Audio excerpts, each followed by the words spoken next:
പാലക്കാട് ബിജെപിയിൽ പൊട്ടിത്തെറി. പ്രശാന്ത് ശിവനെ ജില്ലാ പ്രസിഡന്റാക്കുന്നതിനെതിരെ ഒരു വിഭാഗം രംഗത്ത്. നഗരസഭാ ചെയർപേഴ്സണും വൈസ് ചെയർമാനും അടക്കം 4 കൌൺസിലർമാർ രാജിവെക്കാൻ നീക്കം. ജി പ്രസാദ് കുമാർ വിവരങ്ങളുമായി ചേരുന്നു. പ്രസാദ് കുമാർ, നമസ്കാരം.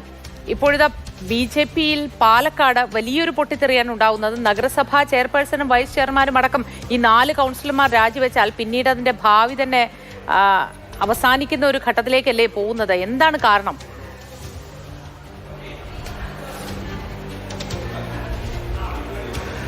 മോത്തി, പാലക്കാട് ബിജെപിയുടെ ഈസ്റ്റ് ജില്ലാ പ്രസിഡന്റ്, അതായത് പാലക്കാട് മണ്ഡലം ഉൾപ്പെടുന്ന ഈസ്റ്റ് ജില്ലാ പ്രസിഡന്റായിട്ട് യുവമോർച്ചയുടെ ജില്ലാ പ്രസിഡന്റായ പ്രശാന്ത് ശിവനെ നോമിനേറ്റ് ചെയ്യുന്നു എന്നുള്ളതാണ് ഈ പ്രതിസന്ധിക്കെല്ലാം തന്നെ കാരണം. പ്രശാന്ത് ശിവൻ കുറച്ച് വർഷങ്ങൾ 3 വർഷത്തിൽ കൂടുതൽ മാത്രമേ ആയിട്ടുള്ളൂ യുവമോർച്ചയുടെ ജില്ലാ പ്രസിഡന്റായിട്ട്. അതിനു മുൻപ് RSSന്റെ ചുമതലയിലായിരുന്നു. പെട്ടെന്ന് തന്നെ യുവമോർച്ചയുടെ ജില്ലാ പ്രസിഡന്റ് ആവുന്നു. പിന്നെ ഈ സമവായത്തിൻ്റെ പേരിലോ അല്ലെങ്കിൽ അംഗങ്ങൾ നിർദ്ദേശിച്ചതിൻ്റെ പേരൊന്നും ഇല്ലാതിരുന്ന പ്രശാന്ത് ശിവൻ പെട്ടെന്ന് രംഗത്ത് വന്നാണ് ബിജെപിയിലെ ഇപ്പോൾ നഗരസഭയിലെ കൗൺസിലർമാരും അതുപോലെ തന്നെ പ്രമുഖ നേതാക്കന്മാരും പ്രതിഷേധവുമായിട്ട് വന്നത്.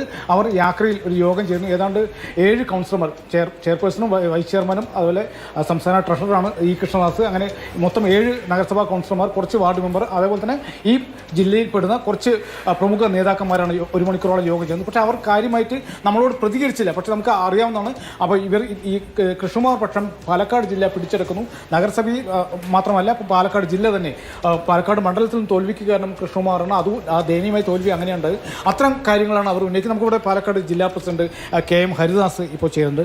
ഇങ്ങനൊരു യോഗം നടന്ന കാര്യം അറിഞ്ഞിരുന്നു? ഇല്ല, അങ്ങനൊരു യോഗം നടന്ന കാര്യം എനിക്കറിയില്ല.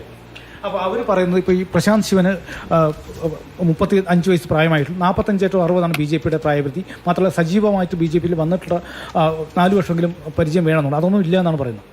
ഇല്ല, അവരുടെ യോഗം ചേർന്നത് ഞാൻ അറിഞ്ഞിട്ടില്ല. അവരെന്ത് പറഞ്ഞു എന്നുള്ളതും എനിക്കറിയില്ല. അപ്പോൾ അങ്ങനെ ഒരു യോഗം നടന്നിട്ടുണ്ടോ, അതിന്റെ ബാക്കി വിശദാംശങ്ങളെ കുറിച്ച് എനിക്കറിയില്ല. യോഗത്തിൽ പങ്കെടുത്ത ദൃശ്യങ്ങളെല്ലാം മാധ്യമങ്ങളിൽ നിന്നും ചെയർപേഴ്സൺ ഉണ്ട്, ഈ സംസ്ഥാന ട്രഷറർ കൃഷ്ണദാസ്, വൈസ് ചെയർമാൻ ഉണ്ട്, ഒരുപാട് കൗൺസിലർമാരുണ്ട്, പ്രമുഖ നേതാക്കന്മാരുണ്ട്. അല്ല, അങ്ങനെ മീഡിയയിൽ കണ്ട് നമുക്ക് പ്രതികരിക്കാൻ സാധിക്കില്ല. അവരൊക്കെ നമ്മൾ ഒരുമിച്ച് പ്രവർത്തിക്കുന്ന ആളുകളാണ്. സ്വാഭാവികമായിട്ടും എന്തെങ്കിലും തരത്തിലുള്ള അഭിപ്രായങ്ങളോ അഭിപ്രായ വ്യത്യാസങ്ങളോ ഉണ്ടെങ്കിൽ നമ്മൾ നേരിട്ട് സംസാരിച്ചതിന് ശേഷം മാത്രമേ ആ തരത്തിലുള്ള ഒരു പ്രതികരണം സാധിക്കൂ. അപ്പോൾ ഇവരുടെ ഈ പ്രശ്നങ്ങൾ പരിഹരിക്കാൻ സാധ്യതയുണ്ടോ? അല്ല, ഏത് വിഷയമായാലും ശരി, പാർട്ടിയെ സംബന്ധിച്ചിടത്തോളം എന്ത് അഭിപ്രായ വ്യത്യാസം എന്തുണ്ടെങ്കിലും നമ്മളത് ഒരു പാർട്ടി എന്നുള്ള രീതിയിൽ അതിൽ സംസാരിച്ച് അതിനുള്ള തീരുമാനം ഉണ്ടാക്കും. സ്വാഭാവികമായിട്ട് പാർട്ടിയാണല്ലോ.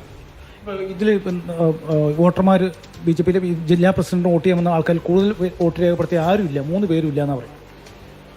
എങ്ങനെ? ഇപ്പോൾ ജില്ലാ പ്രസിഡന്റ് സ്ഥാനത്തേക്ക് വന്ന സമവായത്തിൽ ഒരു 3 പേരുകൾ വന്നിട്ടുണ്ടല്ലോ. ആ 3 പേർക്ക് രഹസ്യ വോട്ട് രേഖപ്പെടുത്തി. ആ കൂടുതൽ വോട്ട് കിട്ടിയ ആരും ഇല്ലാതെ ആ പേരുകളിൽ ഇല്ലാത്ത ആളാണ് പ്രശാന്ത് എന്നാണ് പറയുന്നത്.